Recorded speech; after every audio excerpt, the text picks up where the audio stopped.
বন্ধুরা, অঞ্জলিস কিচেনে আপনাদের সকলকে স্বাগত। বন্ধুরা, আজ আমি করে দেখাবো পুঁটি পাতুরি।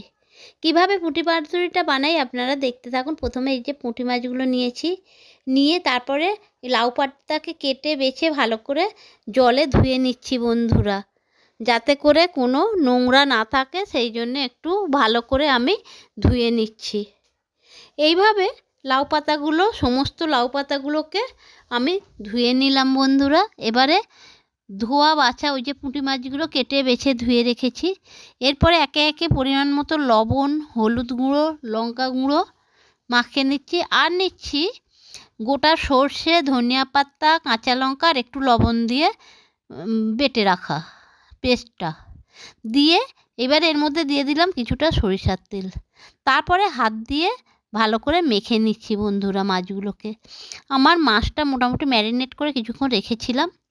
এবারে একে একে ওই ধোয়া পরিষ্কার করা পাতার মধ্যে মাছগুলোকে বিছিয়ে দিচ্ছি বন্ধুরা। এইভাবে দিয়ে একটা কাঁচা লঙ্কা এর মধ্যে দিয়ে দিলাম। দিয়ে তারপরে পাতাটা কিছুটা সরিষার তেল দিলাম এতে 2-1 ফোঁটা। তারপরে ভালো করে পাতাটাকে মুড়িয়ে দিয়ে এইভাবেই আমি সমস্ত পাতুরিগুলো গড়ে নিলাম বন্ধুরা। তারপরে এবারে উনানে কড়াই বসিয়ে কড়াইয়ে অল্প করে তেল দিলাম। তেলটা আমার আবার পাতুরিতে দিতে ভালো লাগে। তেলটা দিয়ে ভালো করে দিয়ে একটা ঢাকনা দিয়ে পাতুরিগুলো তেলের মধ্যে দিয়ে ঢাকনা দিয়ে রেখেছিলাম।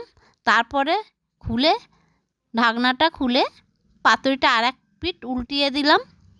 এইভাবে সুন্দর করে আমি পাতুরিগুলো ভেজে নিচ্ছি বন্ধুরা। এর মধ্যে আরও কিছু পাতুরি দিয়েছিলাম। এইবারে খুন্তি দিয়ে এক এক করে পাতুরিগুলো আমি প্লেটের মধ্যে তুলে নিচ্ছি বন্ধুরা।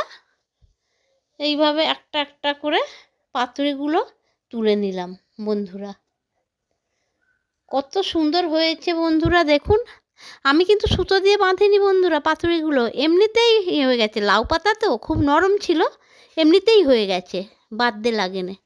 তারপরে দেখুন বন্ধুরা, পাতুরিটা খুলে একটু আপনাদের দেখাচ্ছি।